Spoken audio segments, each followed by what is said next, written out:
Originally born and raised in Jamaica. When an opportunity came my way, my dad's been living in BC for several years and he's always been telling me, hey, this is a great place. I think you'd love it there. The initial point was a career move. I saw the opportunity from a career standpoint for sure. Signing up to move to a new country means you're literally signing up to take losses at some point in that journey. And I had to go through that myself. I actually sent out 510 job applications and no after no after no. And then after the first couple hundred no's, you start to say, okay, did I really make the right move? But then at the same time, it gives you an opportunity to really assess, possibly even coming to the realization, okay, that maybe the dream that I had for myself when I left Jamaica is a dream that's going to have to evolve.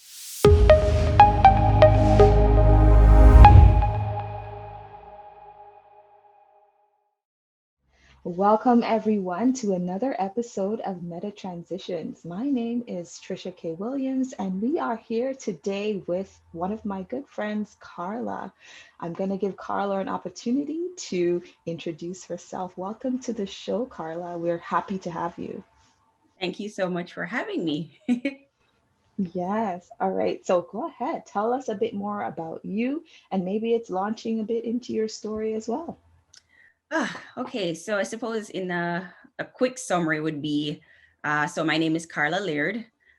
Professionally speaking, I work at the Better Business Bureau serving mainland BC, and I'm the senior manager for media and communications there. I've been living in BC for I think about 4 years now, and it feels like just yesterday since I moved, but there's so much to learn, so much to appreciate, and still so many experiences that I've had in that short space of time. I'm originally born and raised in Jamaica, and I moved when an opportunity came my way. My dad's been living in BC for several years, and he's always been telling me, hey, this is a great place. I think you'd love it there. And as a starting point, I would come every Christmas to kind of feel it out. And, as a girl from the tropics, you go to North America to shop during winter because those articles of clothing are on sale at that time, all the summer Yes, clothes. So this is that's when you go true. shopping and you're like, all right, daddy, I'll see you next year this time. Bye. So that's kind of how it started. But I suppose I got an inkling, opportunity kept ringing in my ears, and it was really a matter of picking the right time to make that transition. And I suppose being as prepared as I thought I could possibly be with how big of a transition moving to a whole new country really is. And Mhm. yeah, I suppose from there, the journey just unfolded. So hopefully, you'll be able to dig more into that as we go through the episode. Definitely. No, it sounds like quite the transition story. So moving from Jamaica, it sounds like, and transitioning to BC. And it also sounds like, this idea of tapping into an opportunity, whether is that career wise or is that personal opportunity? Well, I think the initial point was a career move. I saw the opportunity from a career standpoint for sure, Mhm. because you're in a whole new country. There are lots of job opportunities there, just a general bigger market, to be in and to live in and to operate in. And so I definitely saw that as an opportunity. And then at the same time, it's an opportunity from a personal standpoint to experience new cultures, meet new people from different places across the world, and live in an entirely different country with a different atmosphere and environment and a way of life that's completely different from what's in Jamaica. And so I was curious to experience that as well. And so, yeah, I suppose with all those different bells ringing, I'm like, sure, better now. And my mom would say, do it while you're young. So Yes. I definitely decided it was time at that point. Okay. Wonderful, wonderful. Like I've heard so many transition stories of people moving from one place to the next, right? And with moving, definitely comes its challenges. So I'm wondering if you face any challenges, with this type of transition. Honestly, I never really truly appreciated what it's like to move to another country until you actually go through that process yourself. And the truth is, depending on what your situation is, it can be a very lonely process and a very lonely road. And I salute every person who has ever immigrated to another country, because having gone through it myself, it takes a real sense of bravery. And I suppose part of that bravery process is also like telling yourself that not all in all the different stories that we've seen, whether you watch it on TV or whatever, the bravest of the soldiers or the bravest of the persons that go out to save the world, they do get bashed sometimes and they get hit and they take losses. And so it's signing up to move to a new country means you're literally signing up to take losses at some point in that journey. Yes. And I had to go through that myself. So I suppose in my case, when I moved here, um, and when I always tell people this part of the story, they're like, what? I actually sent out 510 job applications. Mhm. And everyone was like, how does one do that? And it really does happen, because I mean, I started applying before, so a couple months before I moved to Canada, I started that application process, and no after no after no after no. And by no, I mean just either hearing, sorry, we gave this position to somebody else, or just no response at all. And then you move from being very optimistic to starting to have doubts. And then after the first couple hundred no's, you start to say, okay, did I really make the right move? Yes. What's happening here? I'm not getting traction. And but then at the same time, it gives you an opportunity to really assess. And that whole process for me was constantly molding and changing my resume, and possibly even coming to the realization, okay, that maybe the dream that I had for myself when I left Jamaica is a dream that's going to have to evolve, or is going to have to adapt to where I am now. And Yeah. so that in itself was eye opening, and having to do that and experience that and get that rejection over and over and over again. And it shows you the importance of being persistent. It Mhm. shows you the importance of not just settling for the no's that you get, because the law of large numbers is that at some point it's going to change in your direction. It's just a Mhm. matter of if you have that patience and that grit to see it through to that final yes that changes everything. Yes, no, I love hearing your story. Not that you got all the no's, right? But the idea that at some point you were like, I'm not giving up, even though there was doubt setting in, at Yeah. different points, right? You were like, I'm still going to be persistent. I'm going to, try to get this job. I Yeah. don't know what job it's going to be, but it sounds like you started to think about adaptability, right? Yes. You started to think about, okay, maybe the way I'm going forward isn't necessarily how I need to move forward. Maybe I need to pivot. Maybe I need to go in another direction. But you decided not to give up, which it sounds like was the point of sort of hope, perseverance, as you said, to Yeah. get to the next step. So what was that pivoting point for you? The pivoting point was actually having to mentally take a back step in my career. So you've reached a certain point in your career where you originally started. So when I left Jamaica, I was working for a prominent country. I was in a first class team. I was in what I thought was a coveted place to be. As a young woman in her early stages building her career, and I walked away and left all of that comfort behind. And at the place where I was when I left, I had all of this plan that what I was ultimately going to do was just transition, same level, hopefully at least at the very least the same pay grade. And knowing that that was the dream I had in my head, part of that transition process was actually just taking a back step. So my first yes was actually not at the level I was when I left Jamaica, right? Mhm. And so it meant having to work from 3 steps or even 4 steps back from where you originally were, and then rebuilding my career in a completely different direction. And so I Mhm. suppose it was a humbling experience Yeah. too, because you have these grandiose dreams of what's going to happen when you move to North America, and you really had to take a step back and be like, wow, okay, I'm going to have to really work hard at this. And it's with that change, you might be discouraged. You might I suppose lose hope, or Yeah. just not be as excited about getting to the highest possible pinnacle of your career that you can achieve. And I've seen in some cases where people just start to settle as well. They've gotten into this new job, they've settled into the country, and I suppose all the ambitions that they had before, they just fade away. And Mhm. it takes a lot of dedication and commitment, not only to what you were planning to do, but just to the potential that you have as a human being to Mhm. follow through with all of those plans that you had in the first place, and saying, even though I have to take a step back, no, it doesn't mean that I can't still go after the things I want, just maybe in a different way. Yes, no, I think you're really talking about, something poignant there in that when it comes to migrating or immigrating to, another country, there are so many things that you have to keep in mind. There's that sense of survival as well, where people, you have to work, right? It's not like Jamaica, you can go pick something from the tree, right? Yes. And eat. Man, I miss those days. Right? Like, it's not like that here. We have to work in order to buy food, in order to eat, to survive. So there's sort of that human instinct where survival kicks in, and you're like, okay, these dreams that I had, you have this idea of, yes, I want to achieve this dream, but at the same time, you're like, but I want to eat, my family needs to eat, and it sort of all gets jumbled. And it Yes. sounds like for you, within your story, you're like, okay, I need to figure out a way to survive, but also, needing to also figure out a way to get to where you want to go. And it sounds like you figured out a shift, a way Yeah. to get to the place where you are right now. Yes, absolutely. So for me, that shift was tapping into what I would like to call my secondary skills and the secondary passion that I had.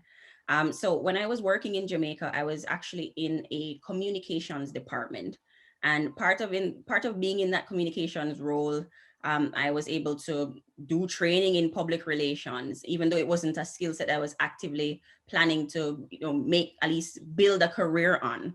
And all of those little things that I did in the back end while I was in Jamaica that was not legal or law related turned out to be the basis on which my pivot was built on. Yeah. And I suppose the learning less, or at least the learning point, or the takeaway for me would be that it's important to value every experience that you have, Hmm. and you just never know where in your life that these secondary skill sets, that training that you did in CPR that has nothing to do with law but it's something that I did, was a crucial asset that people looked at when I was applying for jobs, and it was something that they asked for and they wanted to learn more about, and it gave me a topic of conversation in interviews. And so those little things matter. So whatever those small experiences are, hold on to them, value them, milk them for all they're worth, because you can literally build a whole new dimension to your path, to your life story, just on these secondary skills and secondary experiences and just secondary knowledge that you have. So I always say, where possible, have multiple passions, because you just don't know which one is going to be crucial at a certain time in your life. It's so true. It's so true. That idea of having that side hustle, Yeah. right? That secondary skill could become the primary thing that you're doing in your life. And it sounds like that pivot that you made, you had to think about, okay, what are the range of skills that I have? What are the things that that can become lucrative to you? And I use this activity with clients. It's called a purpose diagram, and it has Yeah. four different quadrants, if you want to call it that. And it's the idea of looking at sort of your potential from these four different areas, things that you love, what your strengths are, Yeah. what you can get paid for, and what you think the world needs. And it sounds like when you looked at your quadrant, in a sense, you recognize, okay, communications is a big piece of the skills that you have. You can get paid for it, and it's probably something that you love, right? And something the world definitely needs. Yeah. So, I learned that. I definitely did. yes, for sure. Okay. All right. Well, thanks for sharing your story with us, right? Sounds like you went through this, immigration process. You're moving from Jamaica to BC, and you're at this place where you're like, okay, the primary job that you want, or that you want to move into, you're recognizing you're having difficulty just seamlessly transitioning into that and Right. having to pivot, right, to something different. And as you said, it's a humbling experience, and you have to have grit and perseverance in order to get, to the place where you need to. And Yeah. in a sense, you have to be like willing to go the extra mile. 500 and odd applications later, you Yes. land something, that you're able to build, your life with. And I guess you're in a place now where you feel like you're successful, right? Well, I feel like no, I feel like the sky is the limit. No. I mean, for me, I took a secondary skill, secondary passion, and I made it my dominant asset. And at the same time, with not neglecting the legal experience that I've had and all that 5 years of studying in law school, it's now become, I suppose, my unique niche. So when I go into the marketplace or into the job market, everyone goes, I don't know anyone in communications with a legal background. This is interesting. And Yeah. so it sets you apart. And so, while you're pivoting, hold on to those things that you're switching around. So it's not an opportunity to neglect, in my case, the legal experience. It's something I've found as a way to leverage, what I'm doing in my everyday work life. So Mhm. where possible, I still utilize statute and case law, and I'm able to talk to the public about those complicated aspects of the law and be able to break it down because I have that legal experience. And so those things that would be challenging for one PR or communication specialist is actually very easy for me. And so all of that training is still being put to great use. And so, now it makes me feel like, okay, I've been able to pivot in this way. I'm leveraging my skill sets. What more can I do? And so it's an opportunity to tell yourself, hey, there's never an end point. If you see room for growth, maximize it, take advantage of it, leverage it. And so, that is it for me right now, noticing or recognizing that I have the potential to do more, and being strategic, of course, because you don't want to overload yourself, but being strategic and plan what those next steps are to constantly grow, to constantly improve. Because I think being stagnant is one of the biggest ways you could hurt yourself. It's having talents and not using it. So I, Yes. I do my best to avoid that as much as possible. Okay, so even when you pivoted and you're using your secondary skills or your secondary skills become your primary skills, don't forget about, the other passions or the other things that you've done because those skills could become, a way to set you apart from everybody else and could be used within this new role as something that, you can leverage and can level Absolutely. you up for the gamers out there, can level you up in your career. Yeah. All right. Absolutely. Okay, so can you share any tips, with individuals who are maybe new immigrants to BC or to Canada? If you could give them any tips that can help them to make a transition, career-wise or personally, what are some tips you could give them? I think I would even go a bit further back and say before you even move to Canada or make that transition, recognize that what you're doing is an extremely brave step. It's not for everyone. And for those that decide that, they're going to be the pioneers and go out there into a whole new world where you have no connections. And if you're like my dad, you have no family either when you move. You're literally the only person that you know. And you try to build from there. I say before you make that jump, make sure you assess that opportunity, because I believe timing is everything. And when I think about moving, I think about, for instance, going on a journey, and you have the destination in mind, and while you're on your way there, you make a turn too early. And making that turn too early could lead to two things, I think, or even more. But the two things that come to my mind are: one, it makes your journey even longer than it needed to be, because you took that turn too early, and I guess try to put yourself back on the right path. You're taking more turns than you would have, and it extends that journey even longer. So jumping into migrating before you are ready to do so could result in the process being harder than it needs to be. And then the other thing I would say, when you're preparing for that process, if you take that turn too early, it could possibly even lead to you not really maximizing your true potential, because you moved ahead of the time that you were really supposed to go. Mhm. And so it's important that you you really sit down and you figure out when is that right time. And for me, it was making sure that I had savings, that I was in a place where I was mentally ready to go. Because when you get to a whole new place, and you will be lonely, and you'll miss all of those connections that you had back home, your family, all of those friendships that you had to leave behind to pursue your dreams.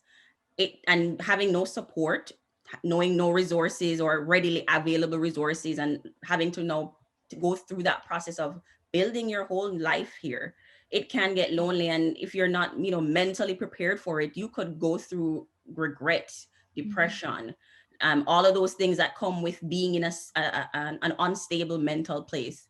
And so putting yourself in that position for you to say, yes, I'm ready, no one's forcing you to go, you go at your own time, is key. So Yes. that's one thing. And then when you're here, no, I think one of the things to really hold on to is why you came in the first place. Yes. And holding on to that dream, knowing that you will get rejection, knowing that it's not going to be an easy first step, knowing that it will take time, and having Yes. all of those things in mind, and not being hard on yourself when you aren't getting the results that you were hoping to get by a certain time, I think is absolutely critical. And just holding on to the fact that the mere fact that you've taken this brave step, the bravest of people take losses, or as they would say, they take L's. And so there may be many L's coming your way, but it doesn't mean that you can't get victorious at the end of it. Thank you for that motivating speech. I feel like I want to just, migrate to another country right now, just listening. You don't do that.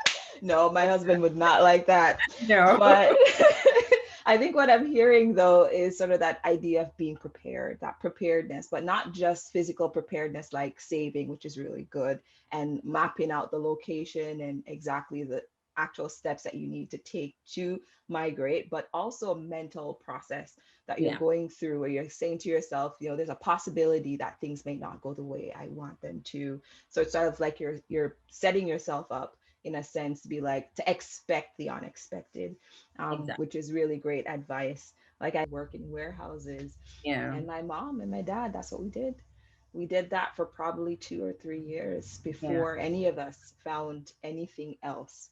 And a lot of people, like you said, get trapped sort of in sort of that cycle of, domestic work or factory work or work that is completely different or less than in a sense yeah, what they were doing before. We have doctors driving taxis and yeah, lawyers, doing skids right in the yeah, factory, taping up skids, and it's sometimes really sad in a yeah. sense, right, where you in a sense feel degraded as a person because you have so much potential, Yes. right? So That much was honestly potential. one of the frustrating parts, knowing that you have the potential. And in my first job, and I thought it was great. I was really excited to just be in the work world and go out every day. And then for me, it was knowing that, okay, this is not my final destination. So I will do what I need to do it to the best of my abilities. Don't take it for granted. You must leverage every opportunity and maximize it. So I gave them 150%.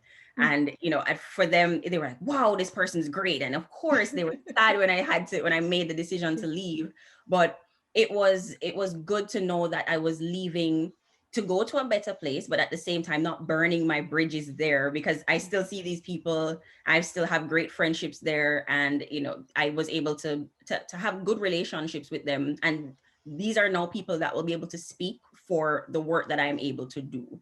And Yes. so it's important that you don't turn those opportunities, or turn your face at those opportunities, or or what do you say, turn up your nose and be like, oh, I'm better than this, they don't deserve 100% of what I'm doing. Yeah. I'm giving them all I have, for sure. Definitely. And it's great that idea of not burning bridges because you're building relationships. If you think about it like that, despite the job that you're in, you build relationships so that you can seamlessly move from one place to the next place and transition from one Yeah, place to the next place. And who knows, like you said, these people that you left behind could be, people that you access later in life when a new exactly. venture comes around, right? Yeah, for sure.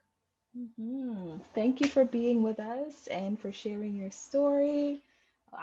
It was lovely having you.